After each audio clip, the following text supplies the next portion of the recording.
Hi guys, this is Valerie. Welcome back to my channel, Infertility, the Black Experience. I'm talking about infertility, IVF, surrogacy, and my own journey through infertility. So welcome back. I just wanted to thank you guys for all your support, all the comments and things that you guys been giving. It's really been helpful and encouraging to hear from you guys. So thank you so much for that. Please, if you are watching, subscribe to the channel, comment, support, turn on your notifications that you'll know when we are doing videos and different things like that. Also want to invite you guys over to the Facebook page. It's actually a group. That group is going to be really interactive because it's a private set to private. So we're looking to do a lot of interactions there and offer a lot of other things that I'm working on. So guys, keep me in your thoughts so we can kind of go ahead and move things along. Also, I am on Instagram. The page is Infertility, the Black Experience. You can go ahead and follow us there and again support the channel, invite someone to subscribe, and also share the videos, please. I hope that my experience would be able to help someone else, and not only that, just open up the conversation with women and just give you guys resources and information about my journey so that even if you're not going through it, maybe you know someone who is. Interesting is that I've been contacted by a lot of women, not necessarily who are going through infertility per se, but they may be going through secondary infertility in the sense of, you know, they may have a child, or they may have a child already, but they wanted to have more children, and then they experienced not being able to have other children. A lot of women just been reaching out, you know, with different kinds of things, telling their stories and sharing their stories of miscarriage and different things like that. So this is really going in, really didn't see it going that way, but I'm glad that we can find that commonality with women and just kind of talk about our stories. The last video I think I was talking about shame and how the whole situation with shame and guilt kind of like has us hiding and not really sharing about what's going on because somehow we feel ashamed about what's going on. And I definitely understand that, and I think honestly for me it's been a breath of fresh air to kind of talk about it. Even when I was going through my situation with infertility, if you don't know, if you just turned on, we did go through IVF, but ultimately we did use a gestational surrogate, and so I definitely want to be able to offer that perspective to you guys too, and talk about how that went and all that entails. So I'm kind of like trying to chronicle this in a way that kind of walk you guys through the journey, and just kind of you can understand where I'm at. And like I said, I hope that as people watch, you guys can find yourself somewhere, and I hope that you can find encouragement and just encouragement, and know that you don't have to be alone. And I'm sure there are a lot of people around you that, you know, not even a lot of people, you don't really want a lot of people to, you know, all it takes is just one person or two friends, you know, somebody that you can kind of share your story with and just get support and have someone to listen to you, because it does make a big difference. We don't have to carry these burdens alone. We don't have to be by ourselves. We don't have to feel like nobody would understand. And yeah, I understand all that, but sometimes it's just best to, you know, kind of talk about it and just like, you know, break that cycle of shame and guilt. So we're going to be doing a lot more with shame and guilt. As a matter of fact, I think tomorrow I'm going to be taping with a psychologist. She's a psychotherapist. She, well, I'll save her name and everything like that, but she specializes in IVF and women who go through gestational surrogacy. She's a family counselor, and she also counsels married couples. So she's going to be on our channel and kind of like giving different information. So if there's questions or anything you guys want to find out, place it in the comments. We'll ask that. And like I said, she's going to be a guest of the channel. She's really special to me because actually she was one of the persons that I met when we went through my husband and I, when we went through our own journey. And she was very encouraging. So I told her what I was doing, and she was more than happy to come and support us and just talk about different things. So we should be taping that soon. and I'll have that there for you guys. Again, if you have any questions or comments later on, maybe not for this video, but for future things, please let me know, so that way I can be able to be as helpful to you guys as I can.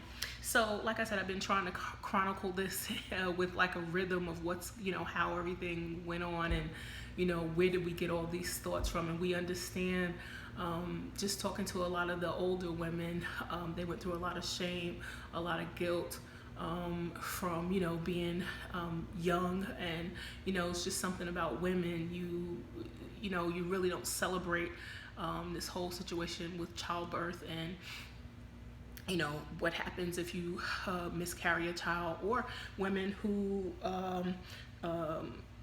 didn't have children at that time. So they went through a lot, guys, and a lot of times, when I'm talking to people, they're like, we don't even know, because nobody talks about it. What happens at menopause, what happens with fibroids and things when these things are going on, it's almost like, oh, just don't talk about it. It's just kind of like a hush. So we talked about that. We talked about my once upon a time, right? Because a lot of times as women, and for me, I just automatically assumed, hey, you grow up, you get married, you have children, and no problem. But what happens when it is a problem, and you kind of like caught off. That's why I want to really encourage young women. I think this is really my push, just talking to young women, just to be proactive, proactive about your reproductive health, proactive about, the decisions you're making. A lot of times I talk to younger women and they're like, I'm not even gonna have kids, forget that, I ain't even trying, I don't even wanna hear it. And you're saying that now when you're 20, and you're saying that now, when you, almost 30 or something like that. But when you creep up and get, up older to be like 30, middle 35, whatever like that, then it becomes an issue like, oh yeah, I really do want to do this. So if I can just reach that, and just speak to you guys, and just just be proactive about that. So I wanted to talk about the adolescence experience. Like I said, sometimes as young women, we automatically we have those dolls, and it's like, hey, I got my baby carriage, and all of these things. You're gonna kiss that prince, and you're gonna live happily ever after. And sometimes that happily ever after doesn't happen for everybody in that way. Life is not a fairy tale. It's real life, and you deal with real situations and things like that. So I want to talk about the adolescent experience. And so when I'm thinking about this, you have a lot of the older women, like, they're now mothers and grandmothers, and they're cloaked in so much shame and so much guilt about things that happened to them before, and they couldn't express themselves, express their womanhood, express their sexuality, and talk about reproductive health. A lot of times these women are saying, hey, nobody even told me about my period. It's just like, hey, go put on something and just go sit down somewhere. These things were not explained, and you wonder why now, when you look at it, women have a higher instance of, different things, fibroids and, fallopian tube disease and all these things. And it's almost like, does it just go on where we just don't think about it, and we don't value to kind of like take care of ourselves? And when I say black women, I'm not saying all people, because it's not everybody's story, so I'm not generalizing in any way. I understand that. Definitely not trying to do that. It's not everybody's story, but it may be for somebody. It may not be for you, it may be for somebody else. But as a whole, we know that thread does go down, and in a lot of families, I think, not even just black people, a lot of people talk about, family secrets and things we just don't talk about. And it's just something that people don't do for whatever reason. I think it was more so tradition and the old ways and things like that. And women have definitely grew a lot as far as the respect, and far as things in the home and in the workplace, in the community.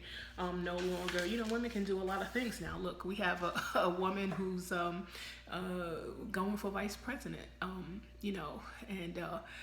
I'm just using that example to say that, it's just not the same It's just not the same before, and so we have more of a voice now. And since we have that voice, let's raise our voice and talk about these issues that have to do with us. And you know what?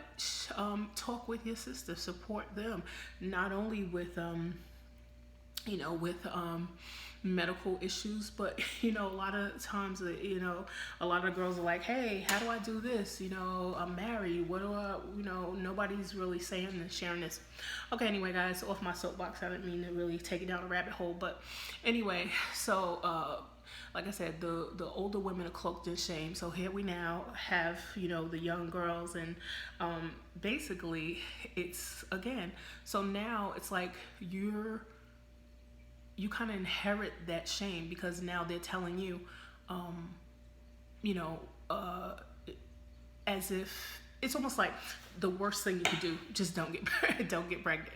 And I understand that too, of course, right? You don't want girls to be premature in that way. A lot of women have children and teenagers, and no problem. That's not what this is about. I'm not trying to bash or judge anybody. I think children are a blessing whenever they come to you. That's just it is. And of course, that comes from somebody who had a hard time having children. So, hey, that's my take on it.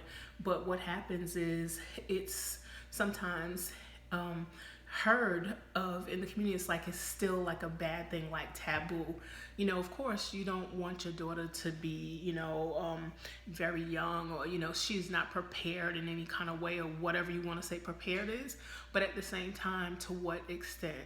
Does it mean now that we're gonna kill this poor child, or just beat her down with shame and just tell her she's not valuable, or make her feel ashamed? No, you don't want to do that. I was talking to someone the other day, and I thought what she said, her story was so beautiful. She was saying how her daughter had a baby when she was younger. I don't know if she was a teenager or whatever, but she said to her, she said, listen, I never made my daughter feel ashamed. And she said, I told her, if I eat, the baby eats. And she said she never made her feel ashamed, and I think that's really a good thing. So I'm just gonna I just wanted to title this, when I think about those teenage years, I think about how really it was more so about girls do not, just do not get pregnant. We took so much time on beating that game of saying, okay, we don't want to get pregnant and just got to make sure not do this and stuff like that, to where I think that was just the total focus a lot of times for a lot of women at that age. And then if you did get pregnant, a lot of people would hide it. They'll say, oh, you got to go down south, you got to go somewhere, not have the baby. In some situations, some teenage girls, aborted, whether it was by the young man or by their parents, and like I said, no judgment. It's not what this is about. But what I'm saying is that it was just so serious to that point where people just didn't want to get caught out there like that. So when I think about this, I just thought of this term that I used to always hear, and I don't know if you guys can complete this or if you've ever heard it, but there's a saying that says, ain't nothing open after midnight except, and that's legs, right? So I mean, that was something that girls would always say. It's like, hey, your curfew is at such amount of time, you have to be home at such amount of time, because after midnight ain't nothing else open except legs, right? And so how crazy is that? How crazy is that? So, we had all these sayings that we would say to girls, and again, not really explaining to them why, the value that you have for yourself, the self-esteem for yourself. But in other words, just to be like, it's something that, that sex is not, that it's something, dirty, or like it's your fault, or things like that. I was talking to someone. I was saying, what kind of sayings have you guys gotten? And one person told me, keep your skirt down and your head up, right? So when you were young, so it's almost like, instead of talking plain talk to us and saying, girls, this is why, and this is this, and you have to value yourself, and you want to, you might want to be married, or, whatever your value is. Everybody's value is not the same, so I'm not assuming that. But whatever you want to tell them, it's better to really talk to them and educate them. The other thing is, she said, they would tell her, keep your legs crossed at the ankles. One of the older ladies said they would say, keep rocks around your dress, keep your dress down.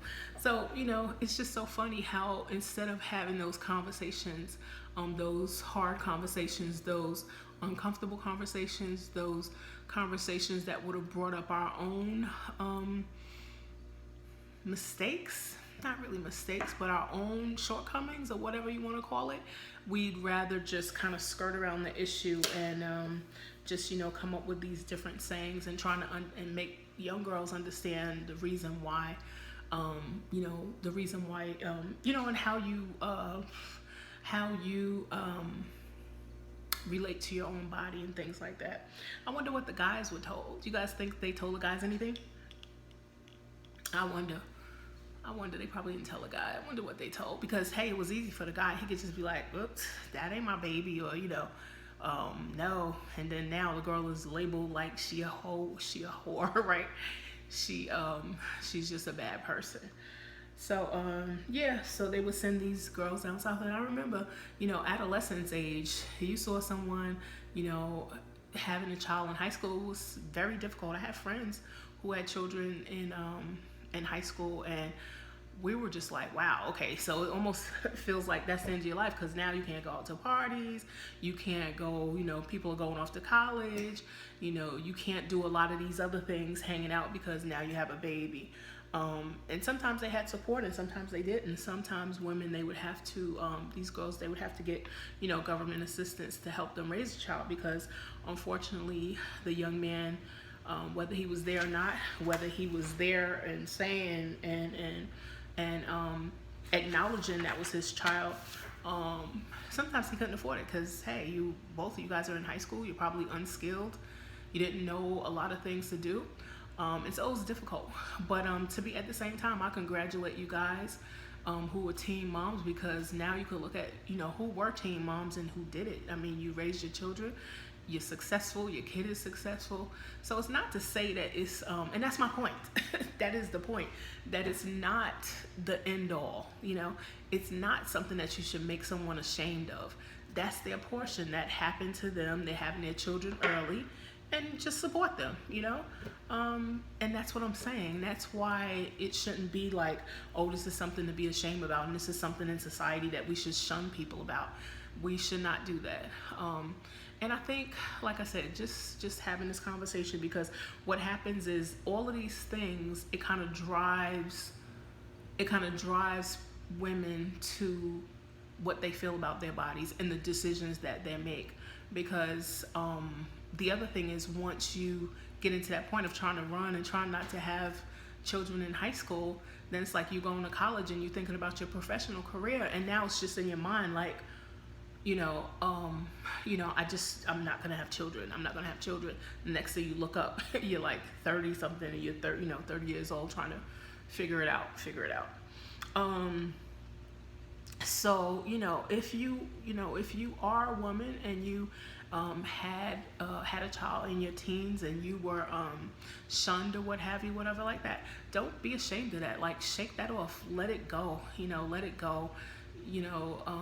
You've obviously made it. You know what I'm saying? Whatever people said, whatever they did, you made it, and God bless you, because you had your child and you did what you had to do. May not have been easy, but you made it, and I hope you pay that forward. Pay it forward.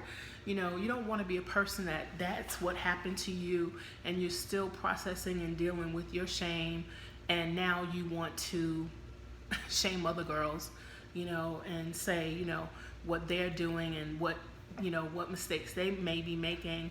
And then now it's like, oh yeah, in other words, you just don't want to criticize other people. And I see that happening with a lot of older women. And, that's one of the things, excuse me guys, that's one of the things I hope that this changes also, just from the younger women's perspective, just to be more proactive and understand that you guys can own the conversation. You don't have to continue the cycle. But at the same time, with the older women, stop judging. You don't want to judge people. Like, you've made mistakes, we just don't know about it because you're hiding it, or you hid it. And I'm not trying to be harsh about that, but what I'm saying is, you don't want to do that. You don't want to do that. Nobody, what they say, he without sin throw the first stone. None of us can. None of us should judge anyone because we all have had our shortcomings somewhere. And we really need now in our community more than ever. We need mothers. We need elders. We need people who won't talk about the things that somebody's going through. We need people to teach and to support and to mentor. Maybe this young girl don't know how to take care of the baby. Don't look at her and say she don't know how to take care of the baby. Show her how to take care of the baby. Come on, y'all. It's just enough. It's like we got to get back to that community, and more than ever, it's a reason for it because how they say the cavalry is not coming, right? We always talk about the black community, and somebody should help, and somebody somewhere should do it. Somebody, how about you, right? How about you? So it's not somebody somewhere that's going to do something. We have to think about our own community. These are our children. They're going to be, when we get older, they're going to be the ones who are out here and taking care of us and doing all these things. Wouldn't you want them to have some kind of moral connection and family community connection? So yeah, guys, like, come on, we have to really heal from, we have to really think about our own self and what other things are we projecting onto other people. So anyway, again, to those mothers, I applaud you guys. Man, I tell you, when you're going through infertility and you're trying to have a child, I thought back and said, man, I wish I would have been a teenage mother. You know what I'm saying? I wish, because when you don't have that blessing of a child and you don't, you're trying to do that, it just, you see a blessing in everything. So people can say whatever they want to say about you. Hold your head up. There's nothing to be ashamed of. And those children, they're going to be a blessing to you, and you've been a blessing to them. And I think that would just, you would be the perfect person to, just pay that forward, like I said. And so, guys, if you are young and you may be going through it and you may be pregnant or whatever like that, I'll just say this to you: never make a decision based on shame and guilt. Never make a decision, any age, all of us, when we're coming to make decisions and things like that, never make a decision based on, I'm ashamed, and so that's why I'm making this decision. It's always going to be the wrong decision. Never make a decision based on shame and guilt. Don't allow people to do that to you. Don't allow someone to make you feel ashamed, especially when it comes to a child. So yeah, I just want to encourage you guys, and just like I said, ain't nothing open after midnight. Ain't nothing open after midnight.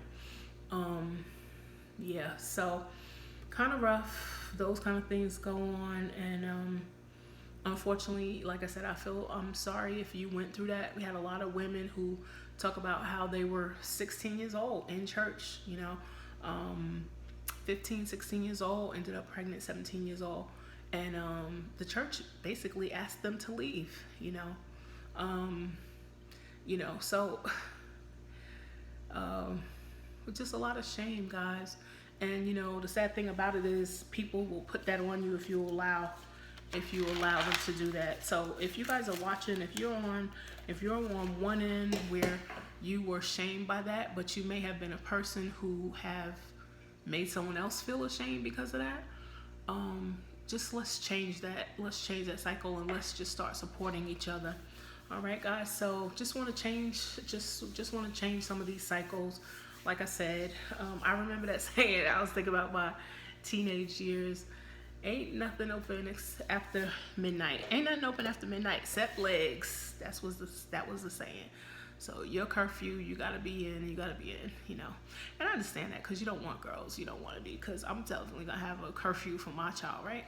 So that makes sense. But at the same time, you explain things why. So we have to do better, guys, because we know better. I always look at my mom generation. I look at women like in older ages, and I say, hey, they did you can only do the best you can. You can only do with what you know, right? So now that we know, I hate to say this, we know better, do better, but it's true. Once you know more things, there's so much knowledge and information now. We can Google anything. We have access to the internet. We have access to people and different things. We can look up things and understand, and we can teach our girls especially, and boys too, because we could teach them just a different way. So I do thank you guys. I hope this is helpful to you guys. Like I said, I'm going to be coming back. I'm going to be doing an interview with a psychologist. She's actually a specialist with IVF, family counselor, and a marriage counselor. She specializes in women's issues. So I hope to take this deeper. Please, again, join us on Facebook. We have a Facebook group. It's called Infertility, the Black Experience. On Instagram, my page is Instagram, the Black Experience. Please share the videos. Subscribe to the channel. Please comment if you guys have any questions, anything like that. Please let me know. And I do appreciate you guys' support. I appreciate you watching and listening, because like I said, this is my whole process, kind of going through things and talking about it, because I didn't have a chance really to process. You know, sometimes you're going through something and I don't think anyway, just being able to kind of process it and kind of reflect on a lot of things that happen. So yeah, anyway, guys, I feel like I'm rambling now. I'm kind of tired. It's kind of late anyway. But anyway, I'll talk to you guys soon. Thank you so much. Don't forget to subscribe to the channel and support. All right, guys, love you so much. Love and light. Bye-bye.